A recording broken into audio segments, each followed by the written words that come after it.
কে কি বললো আমাদের কিছু যায় আসে না। আমাদের দল থেকে বলা হয়েছে ৬০,০০০ মার্জিন এবং ৬০,০০০ ক্রস করবে বলে।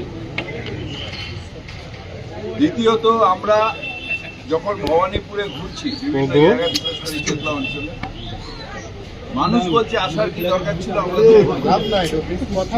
আমরা বলছি এসছি আপনাদের সাথে দেখা করতে, কুশল বিনিময় করতে।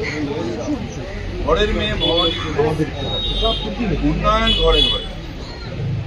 সুতরাং ভবানীপুর নিয়ে কোন রকম ভাবনার কিছু নেই, কিন্তু আমরা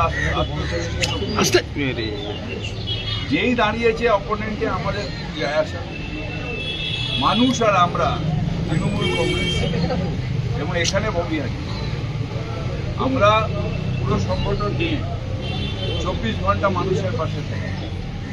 মুখ্যমন্ত্রী এখানে কোনো অসুবিধা হলে দৌড়ে আসে, প্রত্যেকের সাথে মৌখিকভাবে প্রত্যেককে চেনে।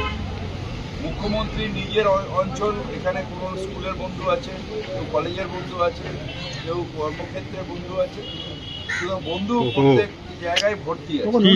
যেহেতু এখানেই জন্মেছেন, এখানেই বড় হয়েছেন, এখানে থেকেই পড়াশোনা করেছেন, সবটাই ভবানী। তাই মুখ্যমন্ত্রী ইলেকশন নিয়ে চিন্তা নেই। আমরা যেহেতু দল একটা আমাদের টার্গেট বেঁধে দিয়েছে, সেটাই আমরা সবাই তৃণমূল কর্মীরা ঝাঁপিয়ে পড়েছি।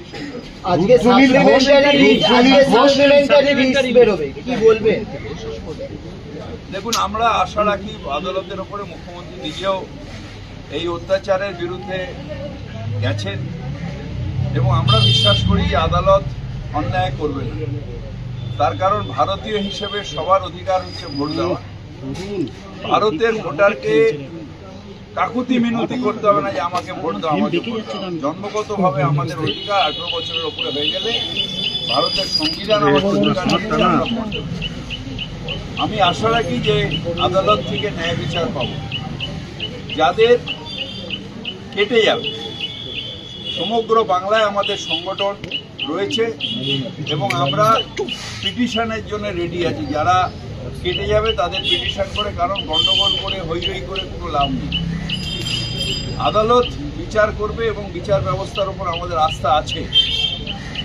বিচারের মানি যেন নিভৃতে নির্ভরভাবে না কাঁদে, বিজেপির কাছে না কাঁদে, জ্ঞানীশ কুমারের কাছে না কাঁদে।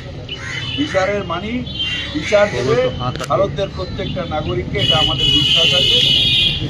এখানে হাইকোর্টের চিফ জাস্টিস উনি একটা করে দিয়েছেন, আমরা সেখানে পিটিশন দেবো এবং ন্যায় বিচার পাবো, যাদের উপরে অন্যায়ভাবে কাটা হবে।